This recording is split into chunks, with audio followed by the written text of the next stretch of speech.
Very soon. And the first of those is the data that's being collected right now is in fact getting bigger. By way of scale, in the last 2 years, we've collected almost as much data as in the entirety of human history leading up to that.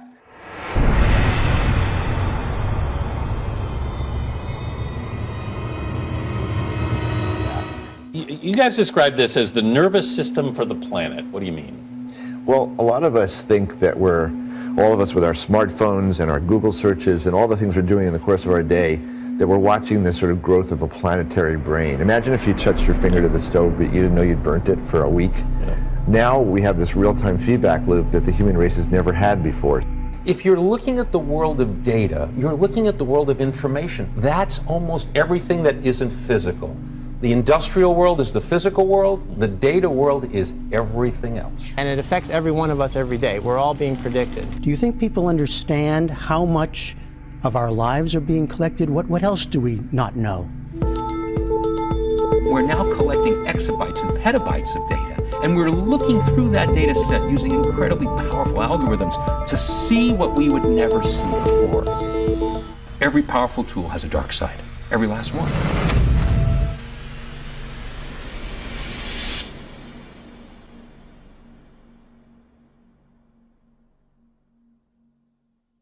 I think that McKinsey report also said that the Internet of Things will be a market that was bigger than the entire economy of the world.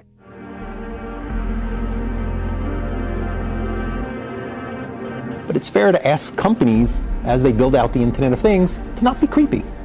The Internet of Things is referring to this, all these gadgets. Everything being connected. Yeah. Most people don't have any understanding of the scope of this stuff. Now, my background's in IT, specifically IT security. But as an example, it turns out in the US, just to give you an example, and only 14% of people understand that their web surfing history is being tracked. Now, for me, that's a little bit like discovering that 86% of the United States population still believe in the Easter Bunny. It's a little terrifying because it means that the conversations we're having here today put us all in an extraordinarily elite group in understanding the potential damages. Most people just don't know. We are now more surveilled than we have ever been. Cities are covered in CCTV cameras. Authorities are gathering data on its citizens. It would be all too easy to confuse the real world with a sci-fi dystopia. And I wonder, with big data, everything is becoming more and more targeted because you have more and more information about consumers. I think that's exactly right. I think that what we're seeing today is that we can use predictive analytics to know a lot about the people that we're targeting. In the movie Minority Report, the pre-crimes unit race to arrest would-be offenders before they have a chance to commit their crimes. Now, they use psychics, but it turns out something similar is being attempted using big data. The Vancouver Police Department is the first police agency in Canada to implement predictive policing technology. And that information can turn a city into a digital world, allowing officers to essentially predict crime. Okay, Jad, what's coming? Double homicide, one male, one female, killer's male. But some of this technology is proving to be controversial, especially this. It's called the Strategic Subjects List, where HunchLab is concerned with predicting crimes and locations. This list is concerned with predicting crimes and individual people. Well, interestingly, earlier this week I spoke to DJ Patil. Now, until recently, he was President Obama's chief data scientist. I asked him about this. This is what he said. I have many deep concerns about the process of these things. The fundamental one is the transparency of the algorithm. And so what was interesting is that, of course, when we are looking more specifically at automation and algorithms and the questions around it, of course there are many difficulties in identifying how, in many different cases, where automation and algorithms are actually used and take place. And one of the most frustrating things I found during the course of preparing this study that will hopefully come out sometime this year and for which I'm the rapporteur, the fact of automation is very frequently, in my experience, lied about or is not acknowledged, the amount of automation and the amount of automated decision making that takes place within society. And so one of the things that we found is that we're surrounded by quasi-automated decision making, situations like the one that I'm mentioning, where the decisions are basically made by computers, but by current legal standards wouldn't be considered as such, because somewhere at some small process there was a human being in the loop. So we can pretend to ourselves that everything's okay, we're not surrounded by automation, and the world is a wonderful place. Now, of course, that's not true. When you start looking at these things in greater detail, you realize there's no reason to justify that. Yet still, this is an issue that we increasingly face, both defining the scope and the size of what we're going to be looking at. Because I think you need to start acknowledging that automation and automated decision-making procedures are far more prevalent in society than we previously, as scholars, as policymakers, as people within society, been willing to acknowledge. Yeah. So is any country, other country to use the predictive technology for this? We're the first in Canada. There is some predictive technology down in the United States. It's a different system. We've developed our own here in Vancouver that works for our city. Korean police officers will soon implement AI technology to prevent crimes from happening and automatically track down criminals. I don't know, they might be approached if they seem suspicious without any kind of good reason. So that would be my concern, is just like creating a culture of surveillance. Violent crime in Chicago has seen a dramatic increase. 15-year-old male shot in the neck.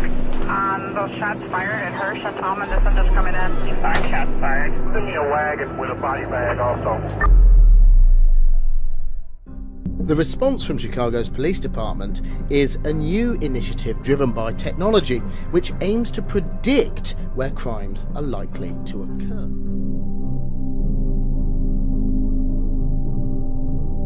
I think if someone had walked up to you 10 years ago and said, could I plant a little device on you that would tell me who you've spoken to today, what you're curious about, what books you've read, what money you want to spend, you would have said, are you kidding? There's no way in hell I'd let anybody put a device like that on me.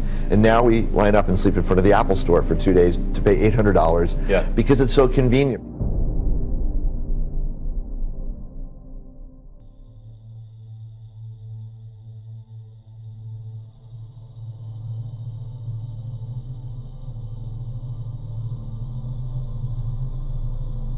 What is your take on the Chinese government publicly ramping up its efforts in AI? This is a clear directive coming from the top ranks of the Chinese government saying we want to be the global leader in this area.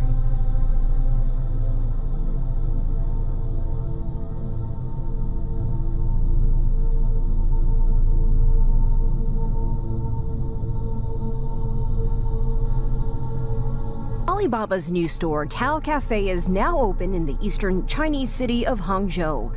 Customers scan a QR code from their phones when they walk out. When they leave, facial recognition technology identifies the customer and their accounts are automatically charged.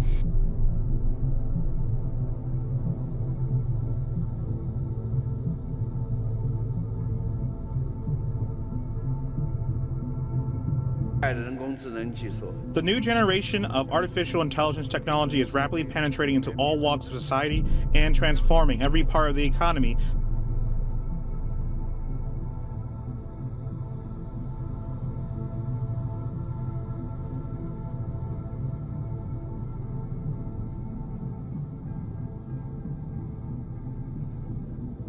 I think we live in a world now where highly sensitive information are all over the place. They are accessible to a large number of actors without our knowledge or consent. We are surrounded by vulnerable connected devices and networks. And the last point is our interaction, our very intimate lives are increasingly shaped by decisions that are made by inherently opaque artificial intelligence. The store is part of a new artificial intelligence town in Hangzhou. We are not going to make a store that everyone is already familiar with. The truth is, the cafe needs to be redefined. Supermarkets need to be redefined. The next thing is that big data can personalize everything. This I talked a little bit in my last book, but it turns out that it's coming true in lots of ways that I hadn't necessarily expected. So, my son Jesse is 10 years old, and I've been working on this project for the last year and a half, and he often wanders in the kitchen late at night after the kids have gone to bed and I'm sitting there working, and he came in a few months ago and he said, Dad, every time you're on the phone, you're always saying this thing, big data. What is big data? And I was thinking, this is like the ultimate challenge. How do you explain? I mean, I'm still trying to understand what it is, and how do you explain to a 10-year-old what big data is? So I was struggling for an analogy. I said, Jesse, imagine if your whole life you've been looking through one eye, and all of a sudden, for the first time in your life, scientists enabled you to open up another eye So what you're not getting is it's not just more vision, it's not more data, it's a different dimension. You're seeing things that were there, but you couldn't see them before until you had that second perspective. And so, of course, being 10 years old, he said, so, like, could scientists let me open up a third eye and a fourth and 1,000 eyes? Like, if you're 10 years old, 1,000 eyes is so cool. And I said, yeah, actually, that is exactly what's happening. You can take literally 1,000 different sets of data and find patterns in them that we've never been able to perceive before. And it's really like different dimensions. It's actually quite hard to grasp. Also raises concerns about privacy. Could you be giving up too much of yours with a simple wave of your hand? To implant chips like these in the hands of volunteers among its workforce. It is vying to become the first company in the US to microchip employees. The summit's right out of 1984, but Jamie Yuccas found willing workers in 2017. Do you think this is the future? It is the future.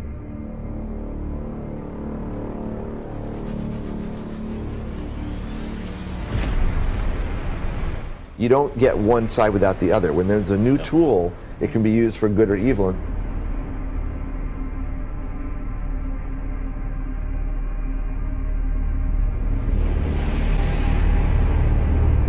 You know, what the employees who have signed up say, it's just convenient. You know, the idea is you just wave your hand. And designed to replace the traditional keypad for opening doors, using the copier, even buying food in the cafeteria.